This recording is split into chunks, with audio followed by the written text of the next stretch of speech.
Hello everyone, আসসালামু আলাইকুম। Welcome back to my channel.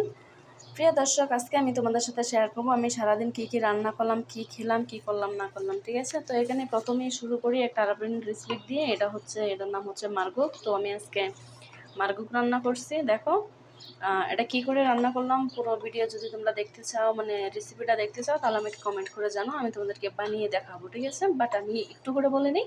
সেটা হচ্ছে এই যে এগুলো হচ্ছে আটা। ঠিক আছে, আটা আমি রুটির মতো বেলে নিয়ে তারপর ছোটো ছোটো করে কেটে এখানে রান্না করে নিয়েছি। তারপরে দেখো এখানে তো আছে ভাত আছে, যেহেতু আমি বাঙালি মানুষ, যদিও প্রবাসী, তারপরে তো বাঙালি, ভাত তো খেতেই হবে। তারপরে আজকে একটা জিনিস তোমাদের সাথে শেয়ার করবো, সেটা হচ্ছে আমি আমের হলসি দিয়ে রুই মাছের ঝোল রান্না করছি। হ্যাঁ, আমাদের ময়মনসিংহের ভাষায় বলে চুক্কার হোড়া। তো চুক্কার হোড়াটা আমি কীভাবে রান্না করলাম আর এটা খেতে কতটা সুস্বাদু হয়, ভালো লাগে কি না, যদি তোমরা জানতে চাও তাহলে আমি পুরো রেসিপিটাই রান্না করে তোমাদেরকে দেখাবো, শেয়ার করবো তোমাদের সাথে। ঠিক আছে, কী করে রান্না করতে হয়। আর আমি তোমাদেরকে বলতেছি, সত্যি এটা খেতে অসাধারণ হয়। আমার কাছে তো ভীষণই ভীষণই ভালো লাগে। আমি প্রায় সময় রান্না করে খাই।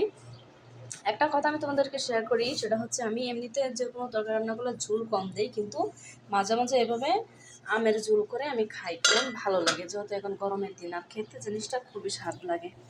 আর এই যে দেখো এখানে আমি চাপা শুটকির ভর্তা বানিয়ে নিয়ে এলাম। চাপা শুটকি আমার কাছে খুবই ভালো লাগে। দেখো এখানে তোমরা দেখতে পাচ্ছ শুটকি ভর্তা আছে, চাপা শুটকি, শীতল ভর্তা, আমাদের গ্রামীণ ভাষায় বলে শীতল ভর্তা।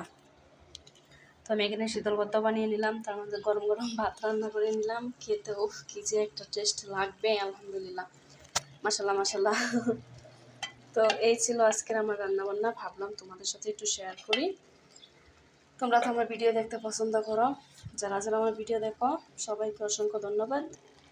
আর যারা আমার চ্যানেলে নতুন, তারা কিন্তু আমার চ্যানেলটা অবশ্যই সাবস্ক্রাইব করবা, কারণ তোমরা অনেকেই ভিডিও দেখো বাট সাবস্ক্রাইব করো না, এটা কিন্তু ঠিক না। ঠিক আছে, আমার ভিডিও যেহেতু দেখো ভালোই লাগে, তাহলে সাবস্ক্রাইব করো না কেন, অবশ্যই সাবস্ক্রাইব করবা। ওকে, এই ছিল আজকে রান্না বান্না।